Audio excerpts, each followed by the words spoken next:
What's up, everybody? It's Rox, and I am coming to you today with a review for Real Housewives of Atlanta, Kandi's Wedding, episode 3. So I didn't think I was going to be doing a video today because I was having car problems. Been having car problems all weekend. Car was stalling. Not really stalling. It was just dead every time I tried to start it up. So anyway, I thought it was the alternator. Turns out it was the battery. And the battery was under warranty. So I didn't have to pay shit. So yeah, I'm having a good day so far. Where I posted on Instagram and Twitter that I thought that I wasn't going to be doing videos this week, I will be doing videos as usual. Not really sure if I'm going to do R&B Divas from last week. I never saw it, and then I couldn't find it online, and they just finally posted it today. So I don't know. If you guys want me to review it, y'all just leave it down there. If not, we just pick up this week, okay? It ain't like it's all that much happening on that show anyway. As far as this show, you guys, let's get to it, shall we? Shit, I don't really even feel like it's that much to talk about. I mean, it was a whole bunch of nothing, then it was a whole bunch of something, like, right at the end. So, just, okay, we'll talk about the few little things that happened at first. Todd and Kandi go to counseling. And counseling is always important in new marriages and marriages, period. I think that it's always good to have the channels of communication open. I am not one to communicate well. Okay, it's something that I still work on to this very day. I do know what I want, okay, and I don't have a problem saying what I want. That's not it. It's just that I shut down and I don't feel like fucking saying what it is. When I get pissed off, I just shut down and don't say nothing, and that's never the right approach. Yeah, they go meet with the pastor, and you know, the pastor's just trying to get them to talk about what they love about each other, and you know, nothing really. Now, you guys, Todd's mama. Don't y'all love Mama Sharon? I just love her voice. I cannot place the accent. I know she's from New York. Or I know she lives in New York now. But I don't hear New York in her voice. I can't really figure out what it was. I think that they said that Todd was born in the Bay Area. And maybe I think he was born on the West Coast. And then I think he was raised probably up north or whatever. But her voice is just like, you know, she one of them ones that be at the damn card game and, you know, she got a damn cigarette hanging out her mouth just cussing everybody out like, nigga, you say what? What nigga? You don't come over here and give me my goddamn points. That's motherfucking monkey ass nigga. You must be out your goddamn mind. Look, Sharon only cares about her baby. Todd is her only child, and they're very close, and they talk about everything. And I can't even do her voice for you guys. I promise I practiced all last night and this morning. The shit is just not coming out. But I'm going to tell you what. Sharon just said, look, her only problem with Joyce is the fact that she threatened Todd. She don't like that shit, okay? And people in New York, they don't take too well to threats, okay? So Joyce would do best to, you know, watch her fucking step around Sharon, okay? I was like, all right, Sharon, honey, brings the heat. And that would be heat like in fighting and not the Miami Heat who lost yesterday. I had to drop that in. How about the conversation she had real fast with Kandi when she first got there? She was giving Kandi the blues, right? She was just like, is your family gonna be okay? Kandi was just like, well, my family is gonna come. And then Sharon was like, no, I mean, are they gonna act up? Shit. Well, what is your suggestion? Sharon was like, I told Todd your mama need meds. And, you know, Kandi had the nerve to get offended. I was just like, girl, your mama do need medication. Well, how do you think my mom and you are gonna get along?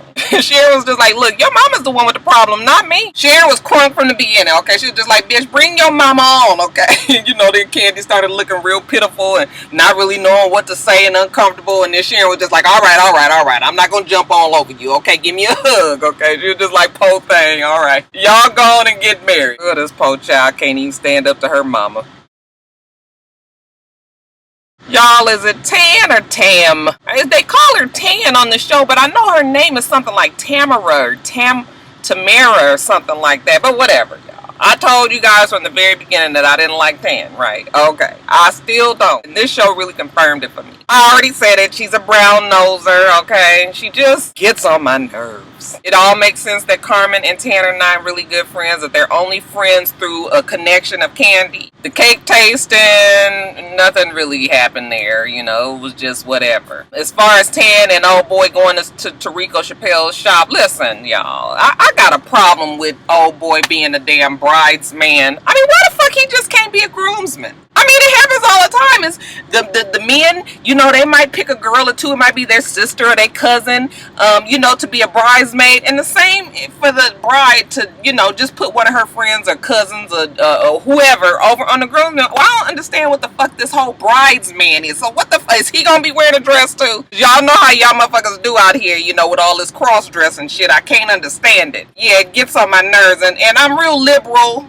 on the whole, you know, whatever you gonna be, if Kwame is gay, or I don't know if he's straight or not. I don't really know too many straight men that's gonna want to be called a bridesman and be sitting down and having cat fights with bitches at, you know, restaurants over bridal showers and bachelorette parties. So I don't really know what it is with that whole Kwame thing, but I just, yeah, that's really getting on my nerves. But let me get back to the show. Tan and Kwame is at Rico Chappelle's shop, and you know, I was just like, okay, she's pleasantly surprised at Phaedra's dress that he had up there. I was just like, what the fuck are you pleasantly surprised for? This man is a designer, okay? Even though he might not fit your, you know, your plain Jane style. Rico Chappelle has not gotten to where he is because of the opinions of people like a Tan, okay? Okay, we don't really care about a Tan. Fuck a Tan.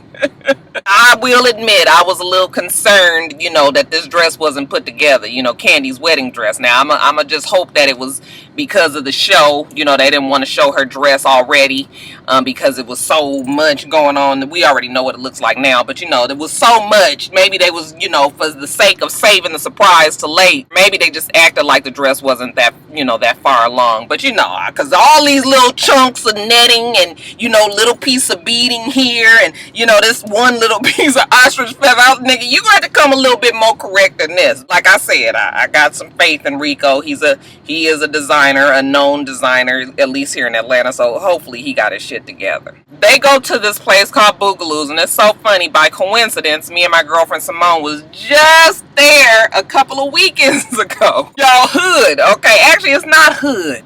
I would say it's more ghetto, okay? It's in a cool neighborhood and everything, but we got your niggas that done came from the other side of town. They done all brought their ass over to Boogaloo's. Food is good. Actually, the reason why my girlfriend and I even went is because they were having this special. Like, if you went to go see the game, I think it was when the Spurs was playing Oklahoma. If you went to see the game, the first 2 quarters, you got free drinks, honey. And you ain't got to say shit else. And you say free drink, honey, we there. They was trying to act like they didn't know nothing about it. I was like, bitch, it say right here on Instagram, it say first 2 quarters. Okay, the waitress was all clueless. Okay, go get the manager. Okay, because I'm quick to get a manager on your ass. So, manager was just like, oh yeah, we have it. I was like, okay, don't be trying to, you know, front on the free drinks. Now, come on, bring this drink over here. And boy, we was drinking our ass off. We had 3 of them motherfuckers between first and third and second quarter. But anyway, yeah, the place was cool though. It had a really nice, you know, the whole atmosphere is nice. The DJ was a cute little white guy. I was just like, you is knowing you was cute up there in that booth, okay? Music was good and all that, but yeah, just right on the other side of hood. Not quite hood, but yes, very, very, very much ghetto. They there at the restaurant, and you know, Tan is trying to get everybody's opinions on this bridal shower and this bachelorette party, and whenever anybody gives their opinion, she null and voids that out real quick. So I was just like, bitch, what the fuck you tell us to come down here for? You already know what you want. But if you want to pay for the drinks, hey, I was with Carmen. You know what, bitch, speak up and do whatever you want to do. So it got on my nerves when you know, Tan out the blue brings up Carmen saying shit to Joyce. What the fuck does this have to do with anything? How, you know, Carmen should have turned the other cheek. We all know how Mama Joyce is, and we've been friends with Kandi long enough, you know, that you should just, out of respect for Joyce, then you shouldn't have said nothing back to her. First of all, you want respect, you got to give respect, okay? Motherfuckers just can't be saying any old goddamn thing to us and think that it is okay. I don't think that Carmen was disrespectful at all. She didn't never curse at Joyce. She didn't never raise her hand at Joyce. She didn't jump up on Joyce. That was Joyce doing all of that shit. Joyce said that she was going to drag her up and down the street, remember, beat her ass. Okay, so who is the one that is disrespecting who here? So Tan, shut up. Okay, and Carmen was just like, look, I've talked to Kandi. You don't have to speak for nobody here. We already got this shit clear, so don't you worry about it. Okay, them two was arguing back and forth, and then, honey, they done got Weenie pressure up. I was like, oh, Lord, somebody get Weenie. Y'all need to squash this shit, and I mean it. I'm telling y'all, Kandi love both y'all. And it's about Kandi Day. If somebody mess up my cousin's wedding, I promise you, they gonna have to deal with me. And then somebody was just like, all right, Weenie. They was like, damn it. Weenie, where her albuterol pup? Y'all about to get that goddamn Weenie a heart attack up in there. Shit, Weenie ain't for all this TV dramatics and everything. She just, goddamn it, my cousin getting married. Shit. Wasn't y'all happy to see old tight teeth talker number 2, Miss Little Riley? Remember Aunt Bertha said that she talks too much, so she probably is gonna be making faces. I swear I love little Miss Riley. She the only one with goddamn sense on the show. Ain't she just a growing y'all anyway? The SHG roll up, you guys, okay, they deep. You know the shit is fixed to be on, okay? First of all, I know it loves her some Sharon. She run over there, she gives Sharon a hug like, oh, Sharon. You know, she happy to see her and everything. Aunt Bertha got her guarded indifference on, okay? And, you know, Mama Joyce, she is just not there for her at all. She, as a matter of fact, she say that, she's so much a non-factor that she don't even see her. It's like she's not even there. Bitch, you gonna see her in a minute. I swear for God, you guys. If they didn't have them damn subtitles up, I wouldn't have known what the shit Sharon was saying. I'm telling you guys. Sharon know it just be like a whole bunch of I love Sharon, but girl, I don't know what you saying. And that's fine anyway, cause honey, Sharon gonna talk enough for all of them. What Bertha say? Todd's mother, all she do is talk, talk, talk. She about to talk Nora's head off. Joyce breaks in and she was just like, Sharon, when did you get here? And Sharon said Friday. And Joyce was just like, oh, you been here since Friday. I can't spend the night. Kandi was just like, Mama, why do you keep on saying you can't spend the night? Nobody said you can spend the night. And Joyce was just like, well, that's what you said. You said I couldn't spend the night. We all know that Joyce is leaving out quite important bits of the story. We got Joyce the innocent now, y'all. She ain't do nothing. All she want to do is, all I wanted to do is spend a night so I could take Riley to the movies. Joyce said she wasn't trying to start no trouble with Todd. You know, everybody was over assuming what she was going to do. They going back and forth, Joyce and Kandi. And Sharon was just like, well, I know that you ain't finna sit here and debate whether I can stay here with my son. No, I'm talking about staying here at my daughter's house. Now we got this tug of war power going on here, and Joyce is feeling kind of much lower because she can't even stay at the fucking house. Kandi was steady trying to calm the waters. Mama, you could spend the night, but every time you come over, it's like a tense situation, so we are not going to be able to do that. I guess one time Joyce came over and didn't speak to Todd, just ignored him, and Kandi saw it, so Kandi was just, she cut all that shit, okay? And Joyce don't like that now, so she feels like she's not able to come over to the house. Joyce felt like, well, if she didn't speak to Todd, then Todd should have spoke to her, and Sharon was just like, no, you come over to somebody's house, you supposed to speak. Boy, that damn Joyce was fit to be tied. She couldn't believe somebody was like standing up to her. She couldn't even really get her words out, and Sharon was just like, no, what I don't like is the fact that you be threatening my son. Y'all, Todd had a smirk on his face, and at one point you saw he had to put his head down because I think he wanted to laugh. He was just glad finally that somebody was standing up to Joyce, okay? He ain't in this one. So, and you saw he left his mama completely alone. So, you know, Sharon and Mama Joyce was arguing back and forth. I couldn't even hear what they were saying, but you know, she was, Mama Joyce was just like, I ain't threatening your son. I did not set up your son. And she was putting her hand up like that. And Sharon was just like, okay, see, now look, she done put the hand up. Now, what that mean? She backed that chair up, and you know, Todd was just like, all right, Mama, just calm down. I'll tell you one thing, Todd, I beat that bitch ass. You better tell her something. I love my props, y'all. I love them. And then about the hand, Joyce gonna say, that means shut the fuck up. That goddamn Sharon was just like, you got the wrong one now, bitch. She called me a bitch. Did you hear her call me a bitch? Y'all heard her call me a bitch, right? Yes, Joyce, this is what they call you when you act like one. A bitch. So, you know, it's pandemonium. Everybody trying to calm it down. Aunt Bertha, we ain't came for all this. Joyce is yelling and shit and pointing her fingers at Sharon, and Sharon was like, bitch, you got one time to get them damn fingers out of my face, okay? And then she knocked Joyce's hand. Everybody stopped like, oh! And then Joyce just went crazy. Kandi had to jump up and get Joyce, and the sisters was trying to calm Joyce down, and Todd was just like, mama, come on, all right now, mama, come on, mama. You know, he had to calm his mama down. Y'all, I was cracking up. He took her down back to the damn guest house or whatever. She was just like, God damn it, give me a bottle of water and a shot of bread. Shit. Sharon said, motherfucker, I ain't no goddamn kid and I'm not no animal. You ain't gonna be waving your fucking fingers in my face like I'm not nobody. I am too fucking old for this. She's like, you know what? A bitch ain't got too much longer to live. You think I want to be old mean and nasty and negative? No, I don't want to live my life like that, okay? That's how that bitch want to live her life, then fine, but I ain't gonna be around all this negativity. I was like, all right, Sharon, that's right, shit. My dad and I just had this conversation. I don't know what the fuck happens to old people. Okay, some of them turn out that they don't like the way their life turned out, so then they want to, you know, in their last few days, they want to make everybody else's fucking life miserable. Okay, my dad was just like, no, what you need to do is go on and enjoy these last few days the way you can. Okay? Shit.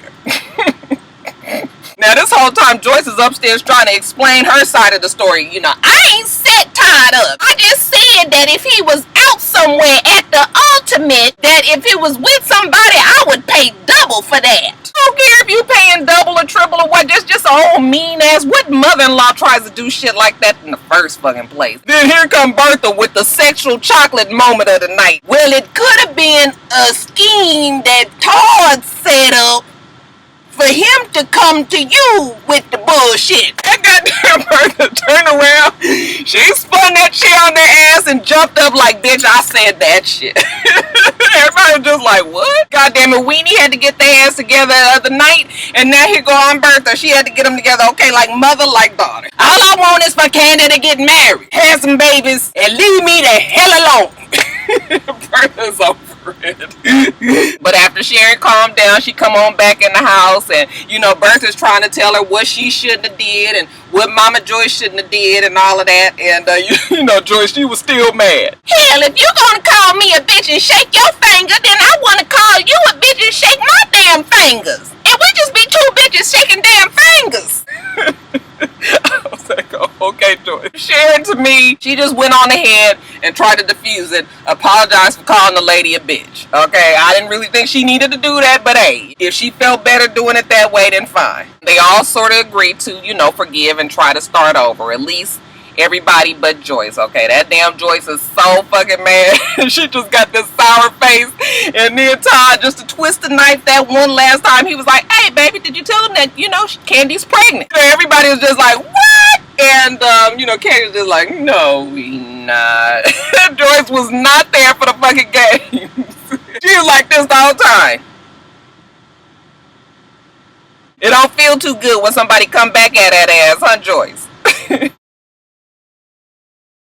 Alright, you guys, so that's it. Make sure that you rate, comment, and subscribe to the channel. I'm itsrox. The channel is for itsrox, and everything else I do will be in the bottom bar. Alright? Alright, so I hope that you have a wonderful, wonderful rest of your day. I plan on doing the same. Until next time, Roxstars. Bye.